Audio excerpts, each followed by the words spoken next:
PT anunciou nesta quinta-feira à noite o apoio à candidatura do ex-prefeito Carlos Eduardo na disputa deste segundo turno em Natal. Paulo, como você acha que vai ser a implicação dessa decisão do partido com relação às eleições para a sucessão da prefeita Micaela de Souza? Bom, Ademar, sob minha avaliação, essa decisão do PT local já era esperada pela afinidade que existe entre o PT local e o ex-prefeito Carlos Eduardo. Os dois já trabalharam juntos na administração que Carlos terminou em 2008. Foi fundamental a presença da secretária de planejamento, que era do PT, na administração de Carlos Eduardo, e tão logo terminou o primeiro turno aqui, o próprio deputado Fernando Mineiro e pessoas bem próximas do seu staff e da própria deputada Fátima Bezerra já tinham manifestado que a tendência majoritária dentro do partido aqui em Natal era o apoio à candidatura de Carlos Eduardo. Então, eu acho que eu encaro com naturalidade e tenho a impressão que isso vai representar um forte apoio, um forte respaldo à batalha de Carlos Eduardo tentando voltar à Prefeitura de Natal. Mas a transferência de votos não é uma operação tão fácil. Você veja que, por exemplo, em São Paulo, o ex-presidente Lula, com toda a sua liderança, não conseguiu colocar o seu candidato em primeiro lugar, embora o candidato dele tenha saído de 3%, para a condição de disputar o segundo turno. Estou citando esse exemplo para dizer o seguinte, que não se pode dar como certa e liquidada a fatura, apesar de ter Não, de maneira nenhuma, vai ser uma campanha disputada, é um reforço de apoio para Carlos Eduardo, isso é inquestionável. Agora, se isso vai ser decisivo para ele ganhar a eleição, é cedo para se dizer isso. Agora, de qualquer maneira, como ele saiu na frente no primeiro turno, pelo menos no começo da batalha pelo segundo turno, ele começa como favorito. Se vai conseguir segurar esse favoritismo até o final, até o dia 28 de outubro, é outra história que só o tempo vai dizer se ele vai conseguir ou não. Errar pouco pode ser também decisivo. Eu digo isso considerando, inclusive, o primeiro turno, que o ex-prefeito saiu da condição de favorito e acabou a disputa indo para o segundo turno. Certamente. Os dois candidatos vão ter que sentar, botar os pés no chão e verificar todos os atos e todas as palavras que vão marcar a sua participação na campanha do segundo turno, porque qualquer erro pode ser fatal. Você diria que a liderança do ex-ministro Garibaldi Filho, principalmente em Natal, está em xeque nessa disputa?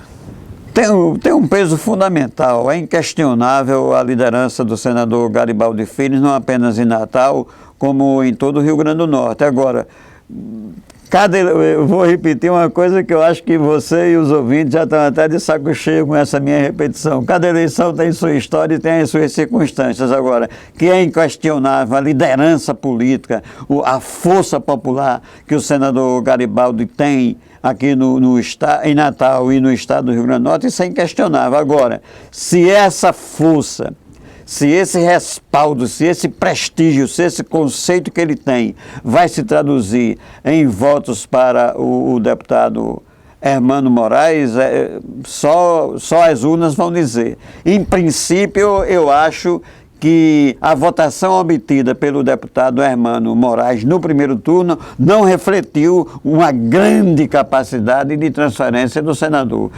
Claro que ele tem muito mais votos do que aqueles que foram conquistados pelo deputado Hermano Moraes. Embora só o fato dele ter passado para a próxima etapa já foi, de certa forma, uma vitória, né? Uma vitória porque ele começou realmente com uma tendência de voto bastante limitada, né? E cresceu bastante ao ponto de chegar ao segundo turno, embora ali com o deputado Fernando Mineiro, como Hélio Câmara dizia, narrando o futebol, fungando no cangote dele. Eu diria, inclusive, Paulo, que essa eleição pode criar uma situação curiosa aqui em Natal, de que, no final das contas, ninguém vai sofrer uma derrota muito acentuada. Por quê? Para o deputado Hermano Moraes, já foi, sem dúvida, eu não diria uma vitória, mas já foi uma conquista crescer durante a campanha e passar para o segundo turno. Sem dúvida, ele teve um desempenho como candidato merecedor de todos os elogios e de todos os aplausos. Para o PT, também a votação que o deputado Fernando Mineiro teve ele ficou por pouco mais de 1.400 votos para o segundo turno, também foi muito expressiva. Exatamente. E para o prefeito candidato, claro, qualquer resultado que não seja a conquista da Prefeitura de Natal vai ser uma derrota, porque ele partiu de quase 60 pontos. Mas, quer dizer, pode estar uma situação aí muito curiosa que, no final das contas, os atores que estão participando da eleição podem ter algum saldo no final dessa disputa. Você veja que na eleição de 2008, a deputada Fátima Bezerra levou realmente, embora tenha sido muito bem votada, mas por ter perdido no primeiro turno, o resultado foi aquém de toda a expectativa, mas na eleição seguinte, 2 anos depois, ela se projetou como a deputada federal mais votada, não apenas em Natal, como em todo o estado do Rio Grande do Norte. É aquela questão que a gente falava no programa anterior, não existe uma relação de causa e efeito entre uma eleição e a disputa do pleito seguinte. Se já houve, cada dia essa relação está sendo menos significativa. Agora, nessa relação dessa conta que se faz política, digamos, sem dúvida alguma o PSDB e Rogério Marinho teve um desempenho muito decepcionante nessa eleição. Talvez tenha sido a maior derrota. Até porque o deputado Rogério Marinho ficou praticamente sozinho na sua campanha.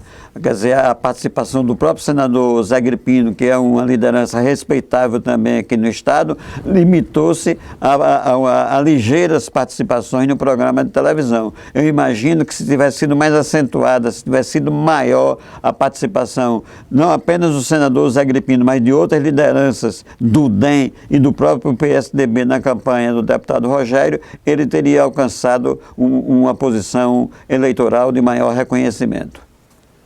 Ok, Paulo, obrigado pela participação mais uma vez aqui nessas análises, nesse bate-papo sobre as eleições e a política de Natal e do Estado. Esperamos contar com sua colaboração em outras oportunidades. Muito obrigado a você, Aldemar. É um prazer cada vez que eu volto aqui a esta casa, onde já passei algum tempo da minha atividade profissional e onde sempre sou recebido de braços abertos. Inclusive na editoria de política, né? Também, exatamente. Obrigado e até a próxima.